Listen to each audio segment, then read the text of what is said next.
بسم الله الرحمن الرحيم. السلام عليكم وإذن سلامي والله قالي أحمد باجوكتين سو دغوادا ومركله فيديو كل عصب أصحابتي شرفت له قيمة قدرنتي مدن waxa idin rajeynaya meel baajogtiin khayr iyo basbash iyo barwaaqo ina ku nooshiin soo dhawaada walaalahayga qaaliga ah maanta waxaan wada qiso qurux badan qiso iyo faa'iido qiso hooyo dulmaneed oo la dulmiyay oo la khiyaanay xabsi la geliyay laakiin ilaa amarkiis waxa uga soo baxday istighfaarta oo badsatay intii xabsiga ku jirtay xabsigan waxa ka soo bixi ilaahay kasoo waxa ka soo bixi dadkii geliyeen oo dulmiyeen ayaga leh hadana ka soo bixiyeen istighfaarta inuu ku soo badbaadi ilaahay amarkiis soo dhawaada qaaliga ah inta qisadan ugu dugalay waxa codsanay subscribe ila qurux badan in ay sii share gareysiin aan ku salino nabigeena suuban calayhi afdalu salaatu wasalaam allahumma salli wa sallim mubarak ala sayyidina muhammad sallallahu alayhi wa sallam soo dhawaada walaalahayga qaaliga ah qisadan waxay ka dhacday dalka Masar waxa ka hadlayso gabar ka shaqeey jirtay oo askariyad ahayd oo ka shaqeey jirtay xabsiga dumarka lagu xiro ay ka shaqeey jirtay afcaribi waxa dhahaa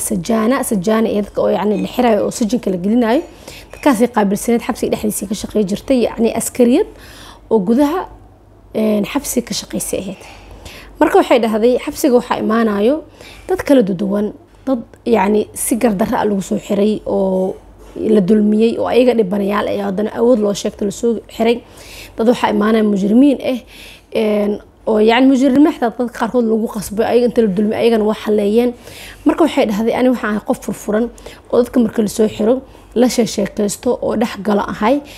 marka waxay tiri dadka xabsiga ku xiran gabdhaha ku xiran dumarka ku xiran guud ahaan shaqada xabsiga gudihiisa way kala qaybsantahay haday noqoto cunto karinta haday noqoto nadaafada way kala qaybsantahay marka waxay dhahday maalmaha kamid ama waqtiyada kamid waxa la soo xiray maamo oo umrigeeda yani 50 jir amal ah magaceeda la yiraahdo Fatin alha marka waxay dhahday maamadaas waxay ahayd qof degan qof caaqilad ah qof wanaagsan markii ay imaateen waxay dhahday xabsiga cuntada way isbadashay cunto nadiif ah cunto macaan badan cunto carafteed meel dheer laga soo carfiyo taas waxa ka sii duwanay tirka yani ka sii daran in ay tahay qof caaqilad ah qof aad u degan markii gabdhaha xabsiga ku jira is dagaalaan oo kale waxay dhahday anaga oo askarti ah oo gudaha ka shaqeeyno anaga u jeedno ay kala xali jirtay iyadoo yani adigana hadal qofiya adna maxaa laga iyadoo dadka dhihin oo dabcan dadku u jeedaa ay waxay u kala xali jirtay dadka si xikmad leh oo wanaag leh oo aqoonnimo leh ay dadka u kala saar jirtay marka waxay dhahday maamadaas way soo jiidatay aniga waxay ahayd qof aad iyo aad u wanaagsan qof nadiif ah qof cunto karinteeda ay kala aragtahay qof yani dadka kala saarto qof aad iyo aad u wanaagsan intaas waxay tiri waxa dheer markii ay hawsheed ka soo baxdo waxay fariisataa meel kaligeed ay fariisataa way istighfaarsataa ilaahay baridaa waxaana ka muuqatay tiri ciil fara badan iyo murugo ah ka muuqato kadib aniga waxay dhahday maadaama maamadan aad u fiicneed aniga waxay tiri ilaahay dartiisa u jeclaaday ilaahay waxaan ka bari jiray inaysan maamadan ahayn qof mujrimad ah oo dambi waaweyn aan lagu soo xirin yani qof wanaagsan inay ku soo baxda marba ilaahay ka bari jiray marka waxay dhahday ilaahay amarkiis maalmaha kamid gabdhaha meesha kula xiran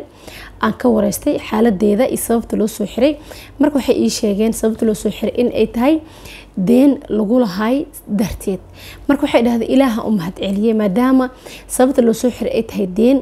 oo qof dhibaato geystay aysan ahayn waxay dhahday ilaaha u mahad celiyay yani inay mujrimad ku soo baxdo aan ka cabsanayo qof kasta oo wanaagsan calashaan waxay ka wadaa ma istaahisho inay noqoto ay ku soo baxdo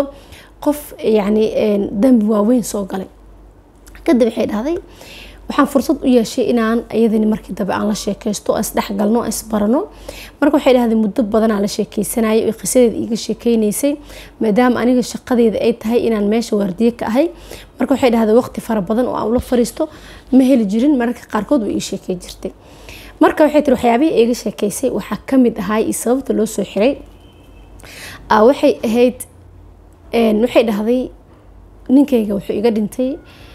anigoo cunugayga ugu yar uu jiro 2 sano oo iga dhintay dhahday marka waxay tiri waxa ii joogay 5 caruur ah waxa igu weyneeday dhahday gabar la yiraahdo Fatin marka waxay dhahday agoontaas xaq yar oo dawladda siiso waxay dhahday ma kafin yani kuma filneen aniga marka waxay tiri waxaan bilaabay inaan inaan tolo dharka inaan tolo aan bilaabay dharka iska tolo jiray kasta yaro agoonta usoo dhacdane waa isku darsan jirnay waxay dhahdeen ilmahayga dhibaataan kusoo koriyay almuhiim waxay tiri way ii waaweynaadeen alxamdulilah Faatina ugu weyneed Faati waxbarashay dhamaysay way shaqaysay Faatin waxay tiri markii waa la iga soo doontay waxa iga soo doontay wiil xaafadda dhinaca ka degan oo wiilasha xaafadda ugu qurux badan ah waa iyaga is jeclaayeen oo iyaga iska heleen ayaa iga soo doontay laakiin waxaa jirto gabadha markii la guursanayo in ay familkeeda guriga reerka ay dhinac iyagana ay ka dhisayaan dhowr jeer qiso noocaas oo ka soo hadlay oo alaabta qaarkeed iyadana ay keenayso qarash badan u galay marka waxay tiri aniga ma haysanin wiilkan xaafadda waxay dhahday gabdhaha xaafadda degan kala bar way jeclaayeen wiilkaana la wada jeclaa laakiin waxay tiri gabadheedu jeclay gabadheeda israbeen almuhiim waxay tiri meel kastaan galay deena raadiyay si aan gabadheedu u aroosiyo deentii waxay dhahday waa waaye waxay dhahday marka waxaan diris ahayn maamo kale oo la dhaho Diina gabadheeda waxa la Diina la dhahaa Diina marka waxay tiri kaligeed ay waxay ka qabaan gabar marka waxay tiri maamadaas ayaa ideymisay lacag waxay dhahday meeqa u baahan tahay يعني لعقتي قرش كان أبهنا وشاقي لعق بدني إهد لعقتي عن كقاتي لعقتي مركي عن كقاتي طبعا ورقضيه عن كلا صحيحانيني ومدد عن لعقت بحين دون لعقت قيمة هذا ميقي إيدان تهي ورقضيه وحي أهيت إن آن 5 سنة كبعدي لعقتان إن آن بحيو مركو حيث الآذى أو فرحي وحيث روحان بلابي إن آن لنعيل كسو فراش وقوري قبل إيذا دينا waxaan kugu sheegay waxay tahay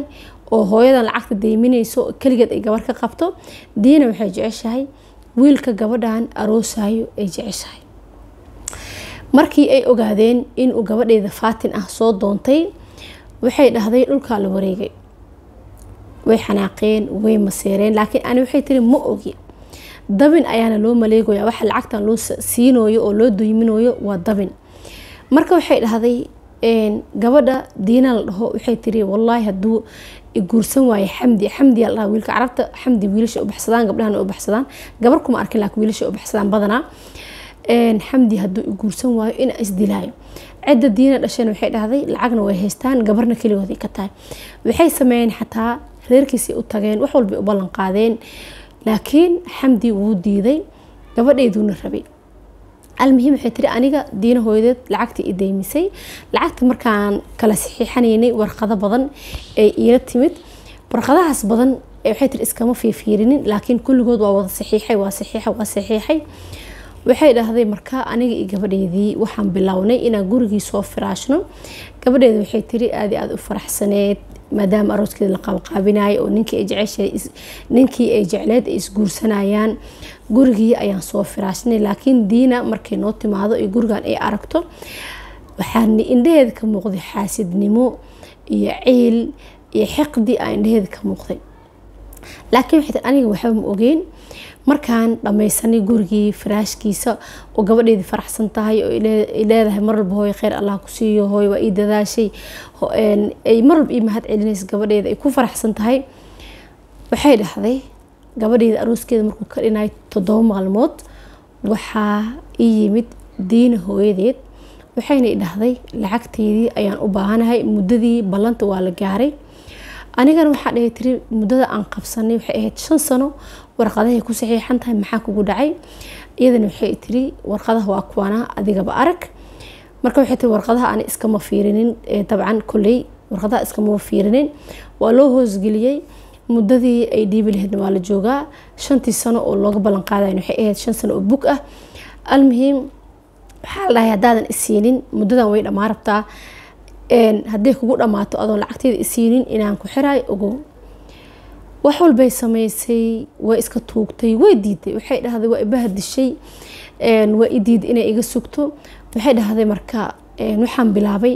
inaan deen raadiyo dabcan waxay uga sheekeynaysaa qisadan gabadh askariyada ah oo xabsi kala shaqeyso Faatin gabadhan uga sheekeynaysaa marka waxay tiri waxaan raadiyay deen meel kastaan tagay albaab kasta iga soo xirmay familka aan ka dhashtay walaalahay aan weydiistay dhahday inay ideemiyaan lacag ayagana sidoo kale wax jawaab kama helin sidoo kale waxay tiri waxaan weydiistay ilmahayga adeeradood aydayaashood aan weydiistay lacag deen ah wax garab ah waa ka waayay inay siiyaan marka Faatin way ogaatay in cidan lacagta igu haystaan oo lacagta layga rabo waxay bilowday marka oo anigana lacagti meel kasta intaan gal aan soo waayay Faatin marka waxay bilowday inay alaabtii xaraashto alaabtii waa la soo gaday gurigii waa la dhigay wax walba bacdi waa laga fiiqay hadii ay noqoto in alaabtii suuqa lagu celiyo qiimihii hore ma keenayso waxay dhahday marka alaabtii gadgaday wixii ay gadgadi karto kadib ninkii guursan rabay wuu xanaaqay wuxuu dhahay shaqada xataa uu ka tagay wuxuu dhahay adiga sabab oo inaan shaqada ka tagay aniga isla hadalaa ii keentay sababta alaabta u gadaysa maxay tahay dabcan wuu ogaay in gabadhan hooyadeed xabsi la gelin rabo sababtaasna ay u gadaysa alaabta laakiin asaga wuu siin waayay garab wuu siin waayay iyadana marka alaabtii gadgaday laakiin Xamdi waxa shukaamis ku hayay diina hooyadeed oo cidaani lacagta ugu dhaganeed oo dhahayso gabadhaas hooyadeed xabsi aan gelin rabaa hadaa guursanaysid gabar hooyadeed xiran tahay adiga ku taala marka waxay tiri diina Faatin aad u qurux badan tahay qof kartilana way tahay marka waxay tiri naag qurux badan maxay ku taree biri marka guursatid haddana nadeertu muxuu ahaa iska kaafure nadeertu muxuu ahaa yani xataa quruxdeedii waxay keentay inay ceeb uga dhigto waxay keentay marka inay gabadhi ku dirto inay hooyadeed ku dirto oo inay wiilka soo jiidato maxay haystaan dad gaajo waay dad saan waay anaga almuhiim wiilkii waxay ku qasabtay oo ku dhiirigelisay inuu gabadhi uga baxo guurka inuu gabadhi guriga yimaado asna alaabtii qaybtii uu keenay ka qaato inuu dahabka ka cishto guurkii gabadha uga baxay gabadhi alaabtii way gaday alaabtii intii loogu talagalay waxay dhahday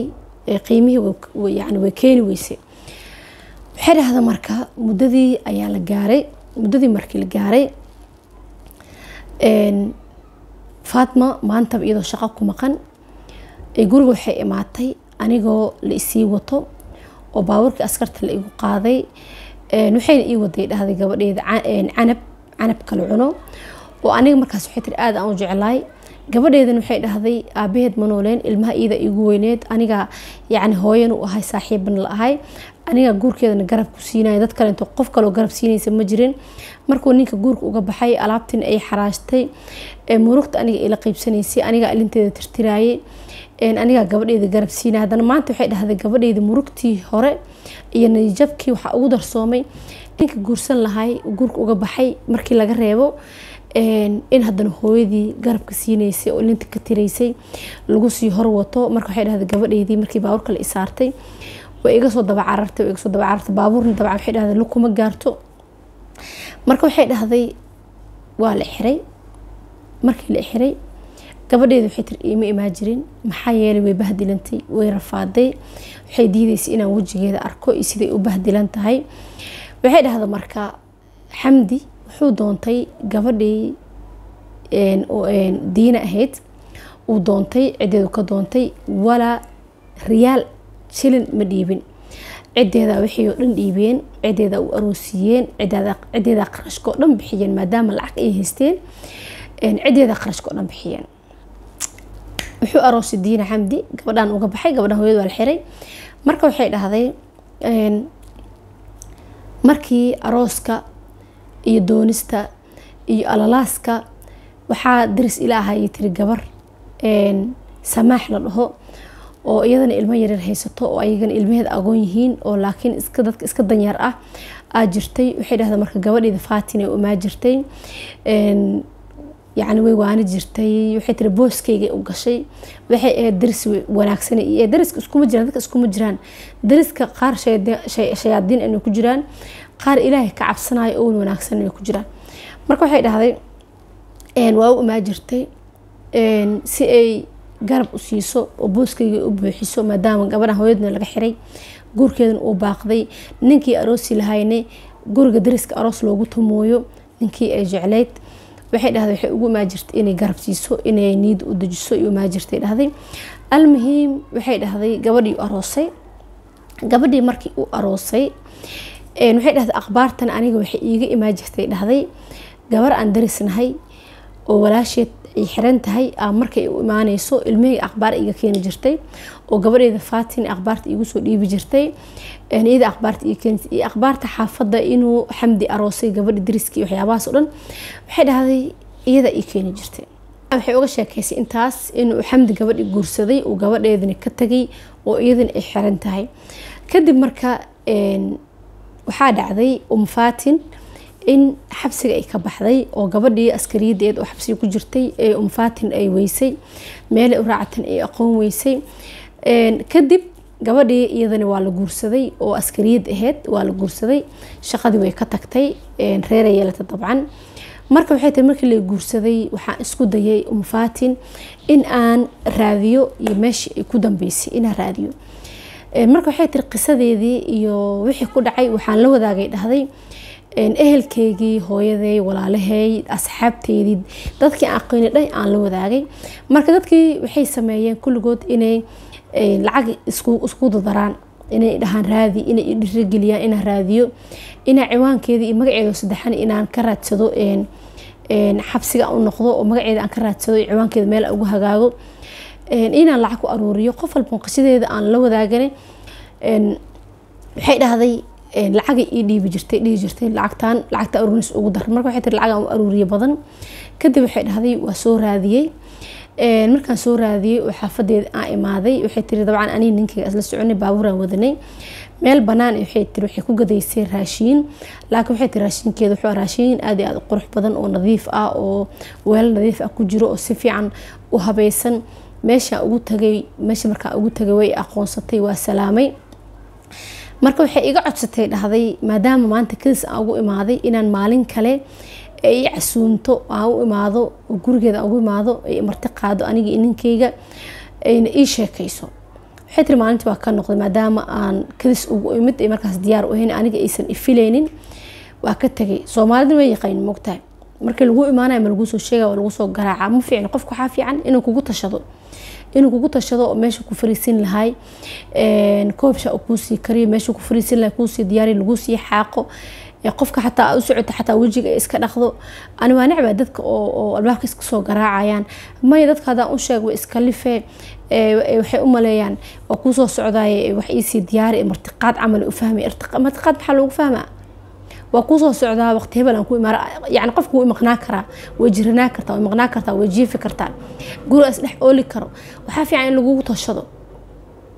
anida hadda ka horta dadaas igu sameeyay laakiin waxaan albaabkayga waa xiran ka baqan ka fiirnaa qof ay soo sheegin ma karto ma aha laazim in lagu martiqaado oo wax lagu kari laazim ma in biyaacti lagu diyaariyo in meel nadiif lagu diyaariyo inuu qofka u tagayso wajiga saabuun ku sii dhaqdo inuu garbsaar nadiif soo garbsaarato muhiimadaas oo dad albaabka kub aniga waa adigoo ilaahay xaalkaaga og yahay oo dhex taalida lagu imaana xas khalad waa almuhiim waa balamiyay dhahday maalin ii imaatay iyadii ninkeeda kadib waxay tiri raashin qurux badan u kariyay waa marti qaaday waa u sheekeeyay way ii sheekaysay dhahday dabcan Faatina marti qaadayso waxay dhahday marka waxay ii dhameystirtay qisadii meesha ay ku dambeysay qisadii marka waxay tiri iyo hooyadan xabsiga sababta loogu soo bixiyay waxay dhahday markuu guursaday Xamdi Diina markuu aroosay oo guri ay tageen uu dili jiray uu caay jiray maalin walbo way u sabri jirtay maxaa yeelay aad u jeclay Diina ninkan oo sababta hooyadan xabsiga loo galiyo oo loo shirqoolay waxay ahayd in arooska gabadheeda la baajiyo oo gabadhan u arooso oo awalba si kasta xataa ay ula hadleen xataa wiilkan way gaari waayeen inay gabadhooda ku daraan almuhiim gabadhii markii ay u sabrayso maralba u dilaayo xataa heer wuxuu gaaray 4 jeer inuu ilmo ka soo riday 4 jeer inuu ilmo ka soo riday inuu marwalba dilo inuu marwalba hadana markii ka xanaaqdo inuu sabta hadana iyadana qalbi wax jecel way iska yeesho marwalba almuhiim markii dambe aabaheeda ogaaday gabadha dhibka ay ku jirto markuu ogaaday wuxuu dhahay maadaama ayaga ay biil jireen hooyadeed aabaheeda biil jireen markii dambe odag wuxuu dhahay ninkan gabadheed wuu rafaadiyay biilka waa laga jaraya wax dab la siinayo ma jirto biilka markii laga jaray wuxuu keenay gabadhii inuu cideeda ka celiyo inuu guriga ku xiro in uu asaga la uga soo akhbaaro xaaladeeda sidii ay tahay markii ayaan joogaanbo markii gabadhooda waayaan inuu dhaho gabadhiina waa fiican tahay saan waay kan waay inuu gabadhoodii ka qariyo uu keenay iyo gabadhii inuu 4 jeer ilmo ka soo riday inuu bahdilo inuu dilo inuu rafaadiyo almuhiim hooyadii maalintii dambe hooyadeed waxay wadatay askaray wadatay waxay tagtay gurigii gabadheeda ay deganeed albaabkay garaacday albaabka ka furay gurigii hore u galeen idii askarteedii gabadheedii qolka waxay ugu gashay bahdilan oo rafaadsan oo wajigeeda laga naxaayo halaasna jecel leh u keenay iidane qalbigeeda xunka waxaas dhan u keenay ee dulmiga ay geysatay almuhiim gabadheedii meesha ka soo wadatay isbitaalay seexisay ninkiina asagana waa la qabtay waa la xiray maxaa yeelay gabadhan 4 jeer ilmuhu ka soo riday wuuna bahdilay gaajana wuu ku dilay wuuna rafaadiyay أول عدة كوبيل جرين لكن وديل جرين إذا صقوا لو كوبيلاي وأفرجر المكسورة سجن والحريق هذا إذا إسبتالي قشي مركي قبل أنت يكون عادي هذا أنيجا حبسي إيجا صباحيين وقالت كي إيجالين فهمين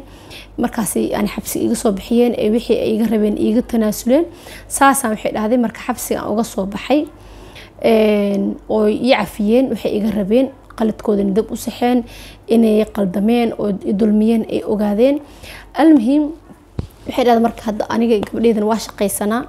قبل إذا واش قيسا ويساعده أنا جن واش قيستا مركز وحيد هذا العكتي يريد أنصو أروريني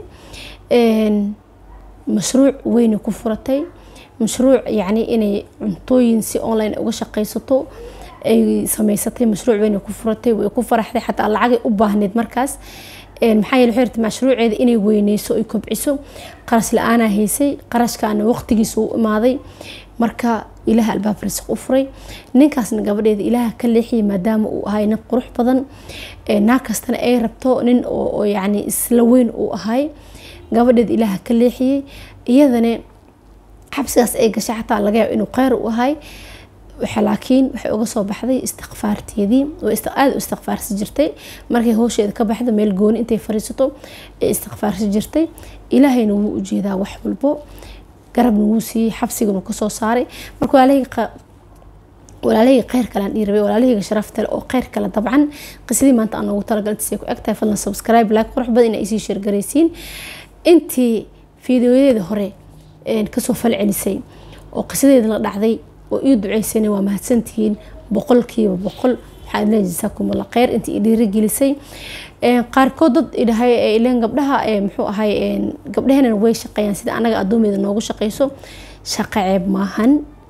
شقة عيب ماهن أديك هذه لقو شقية حتى واسي شقيسا مجري يعني قف قرقيسة جيت وكيال والعقد كسو قرنا مجرتو قف والبو شقية قف والبو أديك أهاو نينكا أهادو ولا لها أهادان qof walba wuu shaqeeyaa waxaasna waxay ahayd marxalad aniga noloshayda ka mid ah oo aan ka soo gudbay alxamdulillah cashir badan aan ka soo qaatay maadaama aan ka sheekeeyay laga yaabo marka hore waa sheegay sanado ka hor ma ka soo sheekay lahayn laakiin hadda qofka markuu naftiisa ku qanacsan yahay ma aragtay waxyaabaha qaarkood waxba uma arko qisada aan ka sheekeeyay qisadeeda aan ka soo sheekeeyay waxa aan kaga sheekeeyay 30% toddobaatan kaleento xishood aan xishoonayo oo dadka qaarkood aan ka xishoonayo aan tixgelinayo aan iskaga daay